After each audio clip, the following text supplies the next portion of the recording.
fotoana iray tafatafana sy hitondrana loha hevitra ho an'ny ankizy eo ampiandrasana ny fahamasahany sakafo hariva ny takariva morom-patana.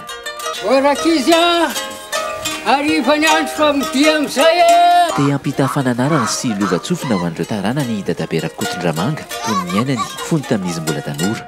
Izany mihitsy no nahatonga anay ohatran'izao na dia raika mitona raha mbola mpanabe. Inona moa ny biazina retaranaka no hoe aizany lalaka alehany reto.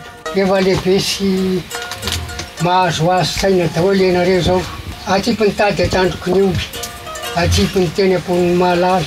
Mahaiza manaja ny ray aman-dreny tenenina aminareo fa miainga amin'ny 5 maray zay manampy any dadanay sy ny zokonay mandragiragy any atsahany dia faly be mpampianatra fa hoe manampy ray aman-dreny hoy reto ankizy reto matotsy ny rasatongotra tsony. Ka raha hiendrana reo rakizy tonga ny toerana ambonimbony amin'izay araka izay tratrany eritreretra reo ianareo. Azonareo tsara ve zany rakizy satria eo ny ahitana ny fifanankalozan-kevitra rehetra nitondrako tena le izy dia amin'izao fotoana entika hanabeazana fa tsy hoe fihinky ho asa amin'irery ampitaina amintsika ray aman-dreny ato aorinany izany.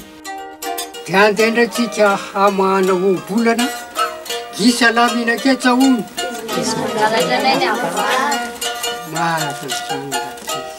nitondro tokana ono hazo tokana tapitendrimotra ono dia topatopany rivotra samarery. Aza atao raraka tany rakizy ho tafitasoa amin'ny fianarany daholo ane ianareo izay mbola mianatra. Ny lehibe izay efa manana tokantrano maro andro ho tratra antitra ohatran'ny dadabe.